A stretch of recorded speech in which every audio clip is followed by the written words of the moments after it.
we become Christians when we're baptized into Christ, and at that point we become saved, 1 Peter chapter 3 and verse 21. However, to maintain our status of being saved and justified requires us to continuously walk in the light and to continue to be and live faithfully to the point of death. 1 John chapter 1, verse 7, Revelation chapter 2, and verse 10. And so, when you think about being a Christian, it is a journey. It's not, hey, I've done X, Y, and Z, I'm done. Case closed, I can kind of sit back and kind of avoid any level of responsibility or and no longer accountable or need to be concerned about particular works or behaviors. No, it has to be a continual process and evaluation. And you think about what this verse is saying, bear one another's burdens and so fulfill the law of Christ. I mean, when we understand that Christianity is a journey, we know that fulfillment never really is reached, except, of course, until our death. And so this verse is not in contradiction to that. It just simply is pointing out the reality that there are always burdens that need to be borne. And as we pursue a mindset and a lifestyle to find and bear the burdens of each other, in that effort, we will live a lifestyle to that of a Christian, continuously growing and developing in it, and therefore fulfill the law of Christ. Is there ever going to come a point, just to illustrate, where none of us in this congregation, not a very large congregation comparative to some congregations in this area, you think about Buford, for example, you think about Piedmont Road, for example, you think about other congregations that have memberships in the hundreds, we don't have that many members. We have less than 100 in terms of membership. Is there ever going to come a point for us as a smaller, quote, congregation where we're going to say, hey, nobody's got any burdens? Is that ever going to happen? Now, you might say, well, nobody's going to necessarily maybe have health burdens. And, folks, I'm going to tell you, it's been very rare. I mean, I can think of maybe just a few blips in time where congregations that we have had the pleasure of being a part of have not had any immediate or chronic health issues in the congregation. And almost always there are chronic health issues. But there may not be, for just a blip, an immediate health issue. Well, let's just say everybody was physically healthy. Let's say nobody had any surgeries upcoming.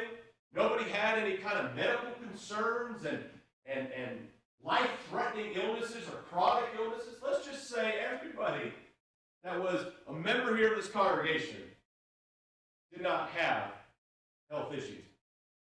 Still, are there going to be burdens in this congregation? Absolutely. You might say, well, wait a second. Let's just say everybody financially, everything seems to be going pretty well with the market. There's so many jobs open that we're kind of in a reverse situation, what we're used to. Employers can't find workers. So maybe financially speaking, we might be in a good situation. So health-wise and financially wise, maybe all is well. Still, I got a question. Does that mean we're not going to have any burdens? There's still going to be burdens.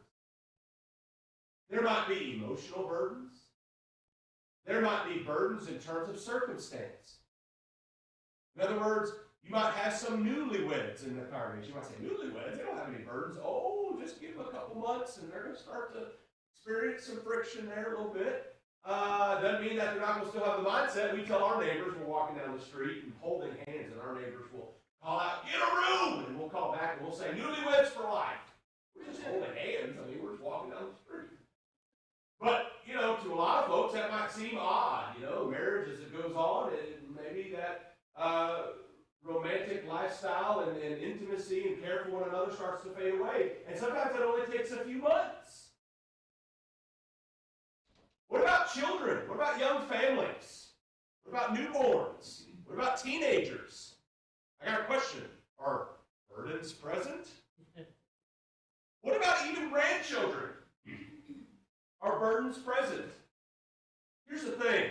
We're always going to have burdens in this congregation. There's always going to be needs in this congregation. Now, we have, as faithful children of God, a little bit of a challenge because we don't want to just put things on our brethren. We don't want to just say, hey, I went and did this with my life and created these circumstances, and now, here you go, I'm going to just dump it on you. And that's responsible. That's being accountable to God. Matter of fact, if you look in the context here of Galatians chapter 6, I want you to notice here what Paul says. It's interesting. Given verse 2, notice what's written there in verse 6. Verse 5. If someone could read for me verse 5 of Galatians chapter 6. Short verse. For each one shall bear his own load. Okay, think about that. So, verse 2 says, bear one another's burdens. But then all of a sudden we get down to verse 5. Each one shall bear his own load. Wait a second. Each one shall bear his own burden, King James says. How am I going to understand that? Well, it's that balancing act of I have a burden and I'm responsible for what I'm responsible and capable of, but I also have my brethren. And in America especially, we are very sensitive to independence. We're very aware and sensitive to not just seeking help and,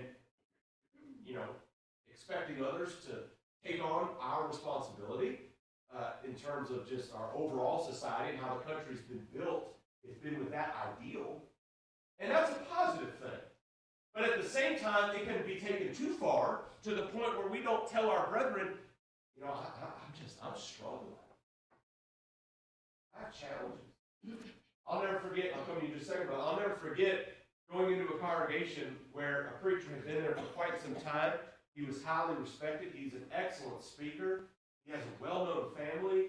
He's got a great history in that state, in that region, in terms of what they've done for the Lord's people and the pillar that they were, if you will, for God's people in the community, given their presence and their work.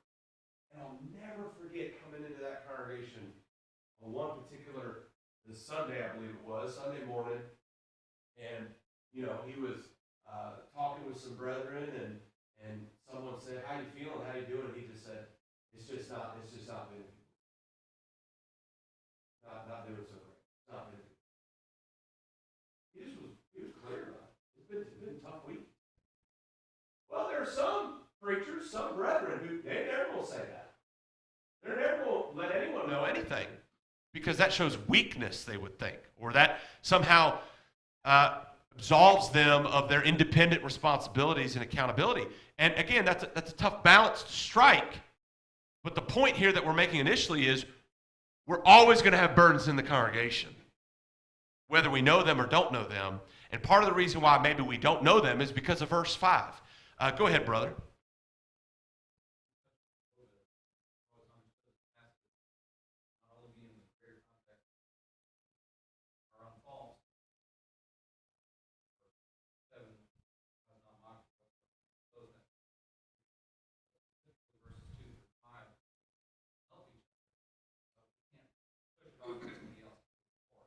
Right. We can help each other. We can help someone. They're still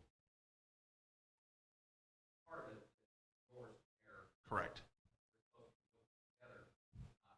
Here, you'll even let me off the hook. Yeah, it's absolutely correct. And that's the challenge in relation to the world and our society in America is there seems to be two extremes. There's the extreme of the autonomous independent who refuses to be helped and refuses to ever acknowledge the need for assistance.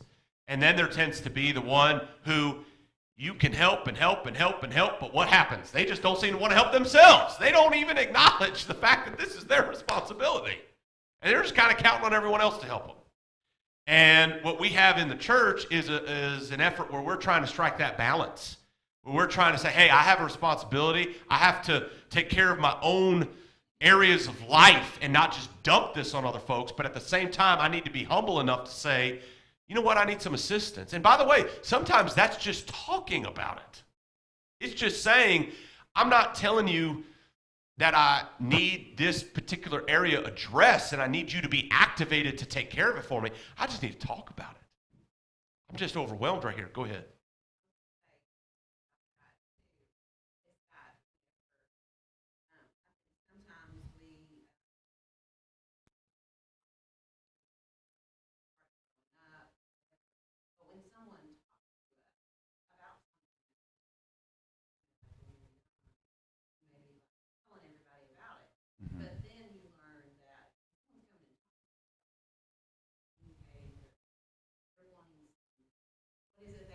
Yes. Correct. Correct. Correct.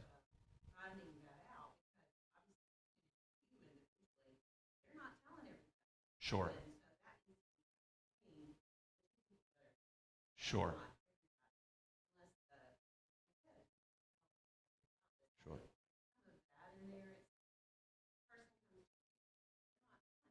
Sure. Correct. Sure. Absolutely. Absolutely. And you can't gain that understanding, and it's crystal clear based upon verse 1. Because verse 1 puts the onus on the receiver of burdens and the receiver of a challenging situation to make sure the mindset is appropriate, humble, receptive, not either frivolous and, kind of just throw it all to the wind, while at the same time not responsive in a way that is crude and insensitive. Well, why didn't you do X, Y, and Z? And then just kind of walking off. It's like, wait a second.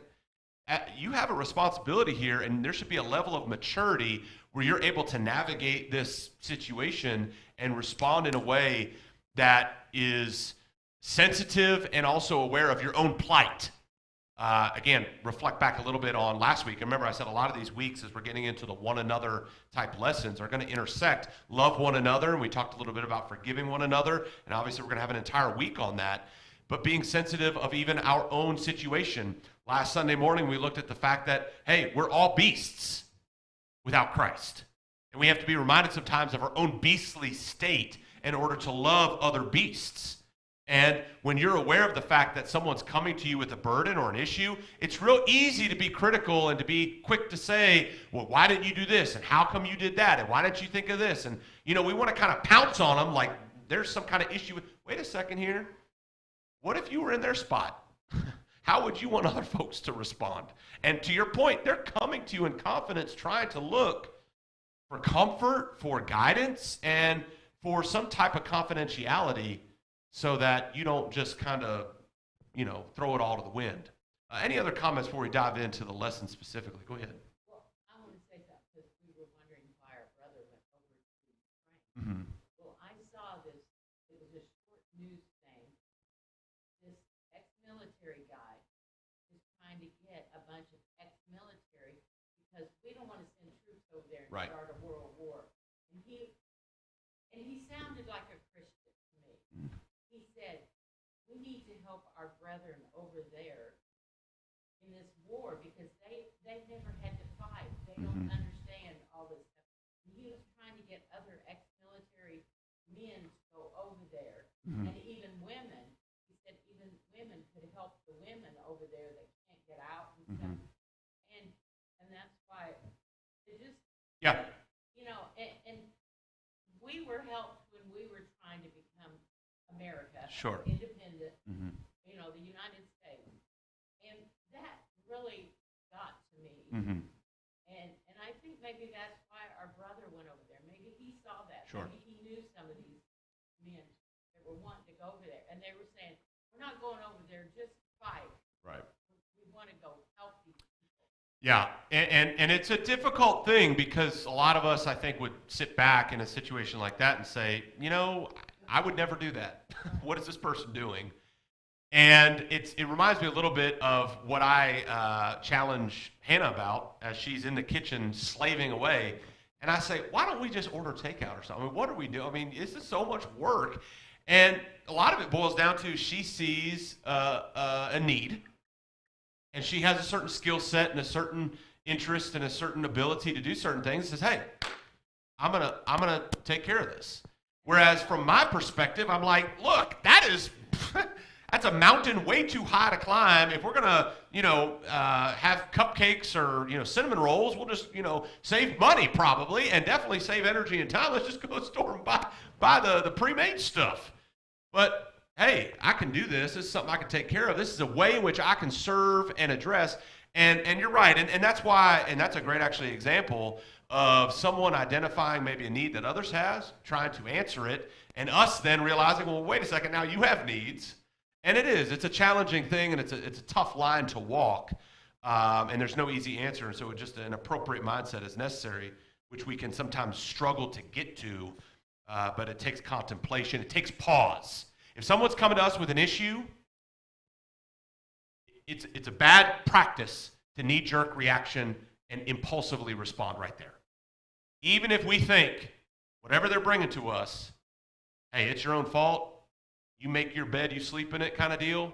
Wait a second, let me just maybe take at least a night to sleep on it, pray about it, and let me think some things over and just give me some time, and I'll maybe respond to you in a few days. Go ahead.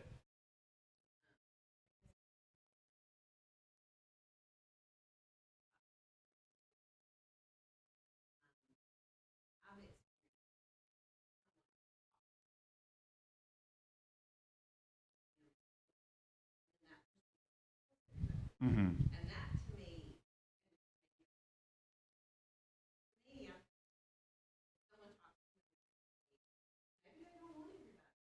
Mm-hmm.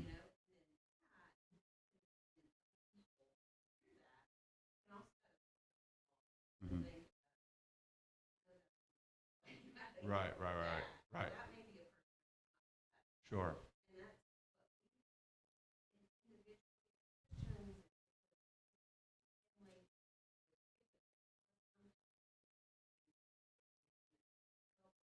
Mm-hmm. Mm-hmm.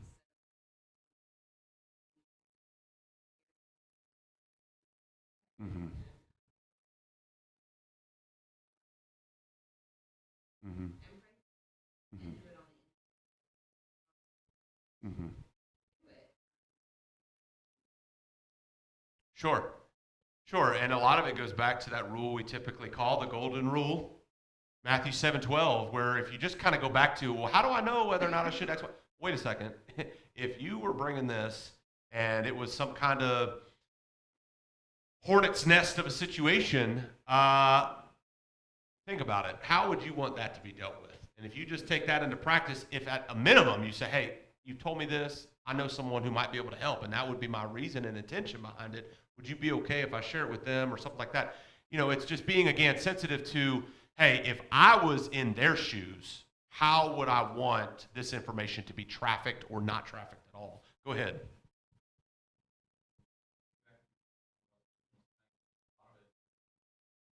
What you're doing to make sure that you're doing the right one, and then go what you're help us all. You and the church are close enough to bring these together. Even our own business families, there are people we know it probably don't go to because it will be Mm-hmm. spread all about. Sure. It's not getting fixed. Turn around being our fault and things like that. So as Christian brethren, our responsibility to do what the scriptures say to ourselves.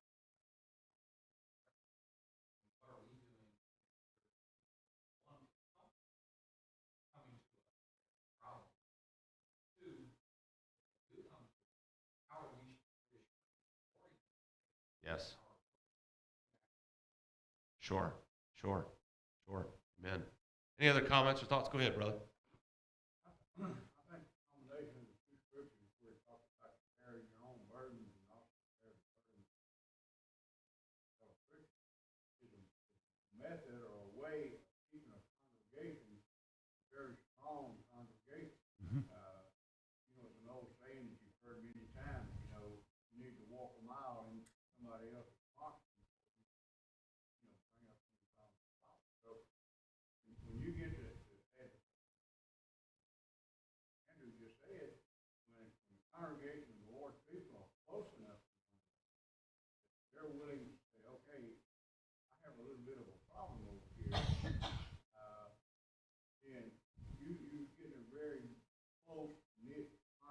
Amen. more people. You don't have this person over here going one way and that person over there going that way.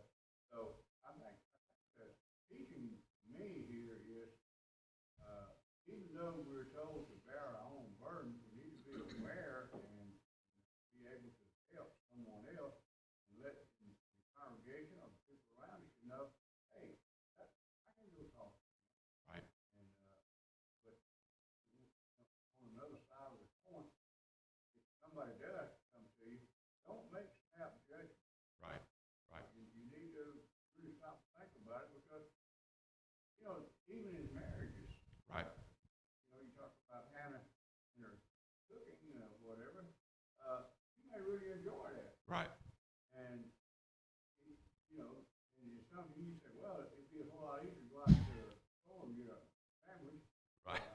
But yet still, that might offend them. Sure. Because it's saying, okay, you take it away from my ability Right. to do something. Right. Right. Right. Amen. And even you would say the marriage bond is a great model, because what do we learn in our marriage bonds? We learn that this person, they're always there, and they know what I have before me, and I know what they have before them, and I certainly care about them. I don't want to dump something on them, but at the same time, I rely on them, and at the same time, they rely on me, and there's that give and that take and that continual growth where you're each charting your own path, but at the same time, you are interdependent, where you depend on each other while at the same time have a level of independence. And that is exactly what you're referring to, is the strength of the church, whereby the brethren of the congregation,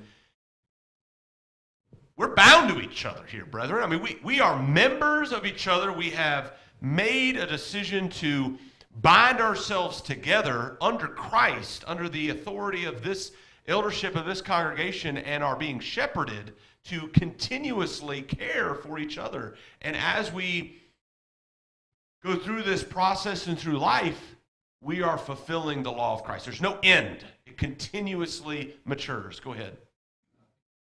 Yeah, go ahead, Angela. I cried, by the way, reading these lessons this week. There's one particular. Go ahead.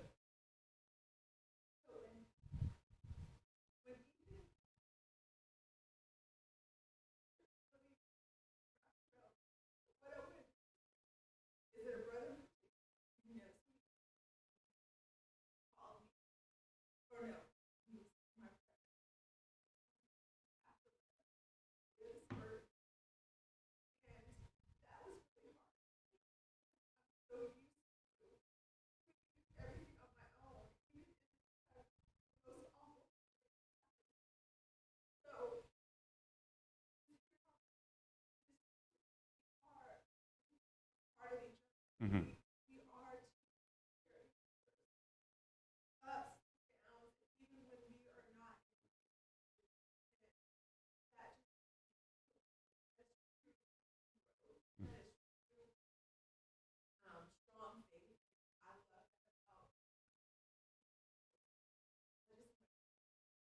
Yeah, absolutely. And I think you're pointing out and identifying there the challenge of trusting. I think it is very hard to trust anyone, period. And trust takes a lot of time. And the church is still made of people. And even our own brethren are going to let us down, and there's going to be failures. But the trust is not in the individual, in that particular person who is our brother or sister in Christ. The trust ultimately is the system that Christ built via his own blood. And ultimately Christ, not the system of Christ. And it is hard to let our guards down, because if we are vulnerable and we expose those vulnerabilities and we're not trusting, or we are trusting, then we could be taken advantage of. And that's hard. But it's not that individual, it's ultimately Christ. Go ahead. Prayer is a big part of caring for one another. Mm-hmm. If you don't let people know what's wrong, we can't break it. Amen. And you don't have to know when Mm-hmm. or how many things that's on me, Mhm. but I'm praying. Amen. As long as you know that, I'm with you. I'm praying. Amen. And increase this. Absolutely. Absolutely. Go ahead.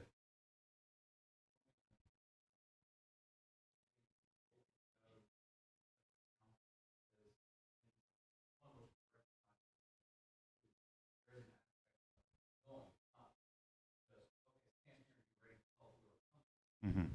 There's also an aspect Mm-hmm. where you're also aware of what is going on around us, and there is a need to bring you're actually willing, able to go to them and help. Correct. Others fault is who's going to go there? Is it just actually say, oh well, they need help, they'll come to us. Right. Some things are just really difficult for us to help with. So sometimes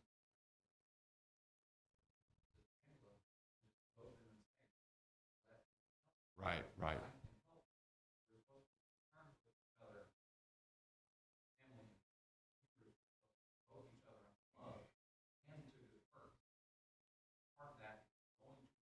Correct. Correct. Correct. Sometimes we have to seed a little bit, a level of comfort with that individual to actually allow them to feel comfortable enough to expose what it is that they are struggling with. And we think about our current society, we think about the rise of mental health, we think about the rise of psychiatry and that practice. Think about how those sessions work. The individual comes in, and sometimes it takes 5 sessions until they actually start to open up of the true root cause. And it takes that professional to go through a series of frameworks to try and mine out of them what it is they're struggling with. Well, that's a licensed practice, but guess what, brethren? We are supposed to have a certain level of that within our own congregation and supposed to be practicing it, and to do it effectively is what you're pointing out. I have to make you and provoke you to feel comfortable enough to start sharing with you. And that might mean I'm saying, look, I know what you're going through is overwhelming. I just can't imagine. I mean, I'm here. And maybe even it's calling continuously. Maybe, and when I say continuously, I mean over several days. Maybe it's even putting your arm around them and allowing them to gain that sense of comfort, to be able to start opening up. Maybe it's just saying, hey, if I was in your shoes, this is what I would need, and I've just gone ahead and already done it. It's done. I'm not going to debate with you on, it reminds me a little bit of those in my family. I think Sister Diane recently said, I got some Yankees in my family. These are the Yankee bunches that, guess what? If they wanted to pay for your meal, there was no debate when the check came, because they had already called the restaurant beforehand. They have already given their credit card information. The check didn't even come because they wouldn't even allow there to be a debate. So they've just kind of already taken care of that. And sometimes we, as brethren, that's maybe where we need to go. I don't need to sit here and ask you. I know you have a need. Here it is. And if anything, if it's truly not needed, they can reject it fully or return it or whatever. But you're right, Andrew. We have a responsibility on our side to go as far as we can. Any other comments? Yeah, go ahead. God, the system that He set up is so brilliant. God knows what we need on both sides. There are two sides to this story. My mother taught me this a long time ago when we were a young married couple. She wanted to give us some stuff we needed. And of course, I'm like, no, don't do that. We'll figure it out the other way. She finally said, just let me do this. Yeah. It's not for you, it's for me. And that really stuck with me. I thought, wow, I have a responsibility to let that person do that for me. Yeah. Because God understands the need isn't just for that person that has the burden that Yeah. we take. When we take on someone else's burden, we grow. Yeah. We change. And it is so fulfilling. And we need to understand that when we're questioning whether we should step in or whether we should do this or that,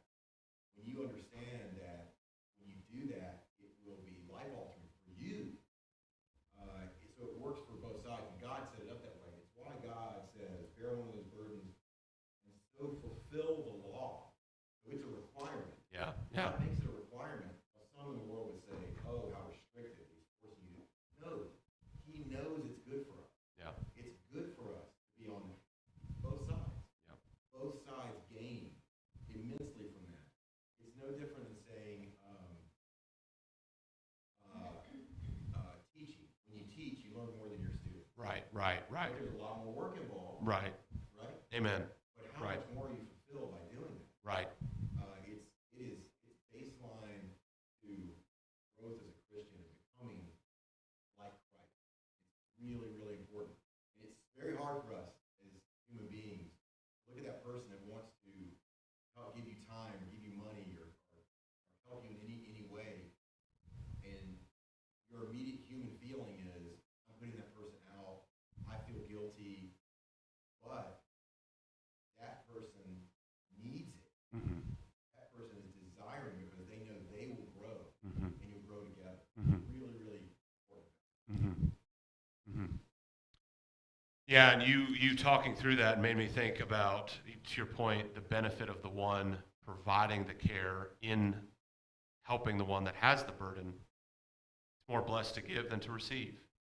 Acts 20 in verse 35. And so you're right. I mean, the one that's being helped is helped, but the one that's doing the helping is also benefiting tremendously.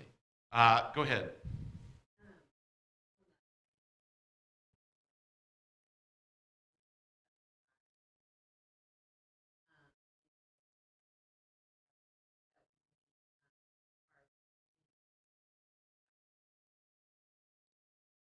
Right.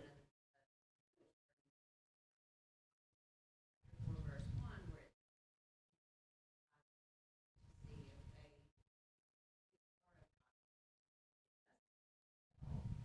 Mm-hmm.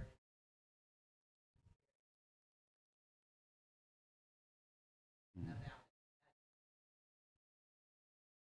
Mm-hmm.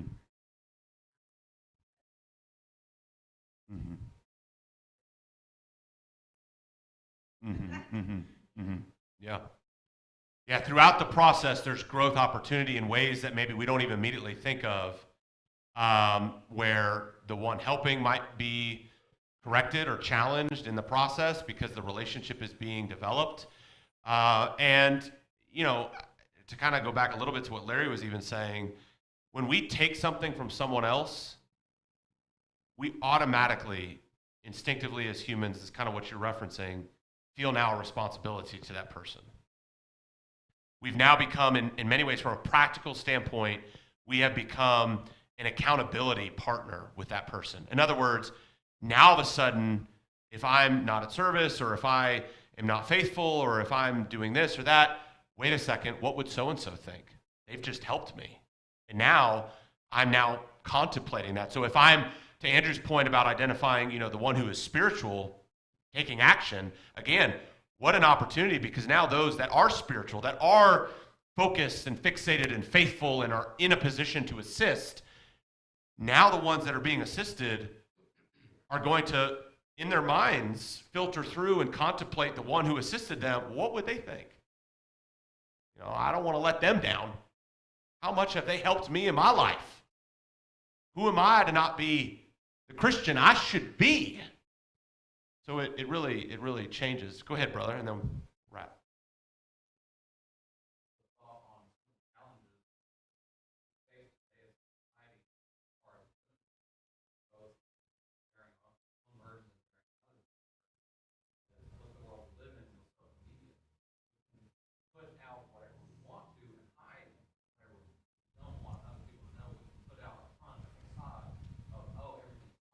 Right.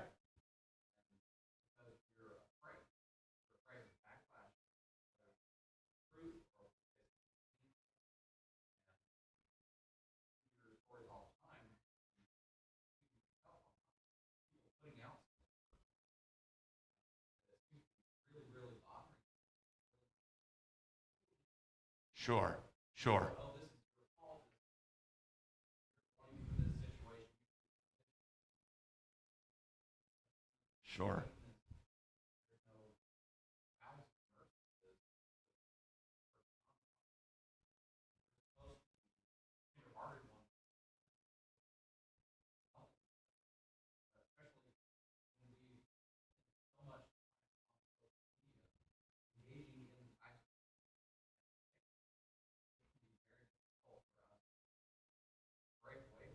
Right. proper Christian mindset. Oh, this is not the way that things are supposed to be. Correct. Correct. And I think that speaks a lot to the development of our children and grandchildren because that's the world they're in.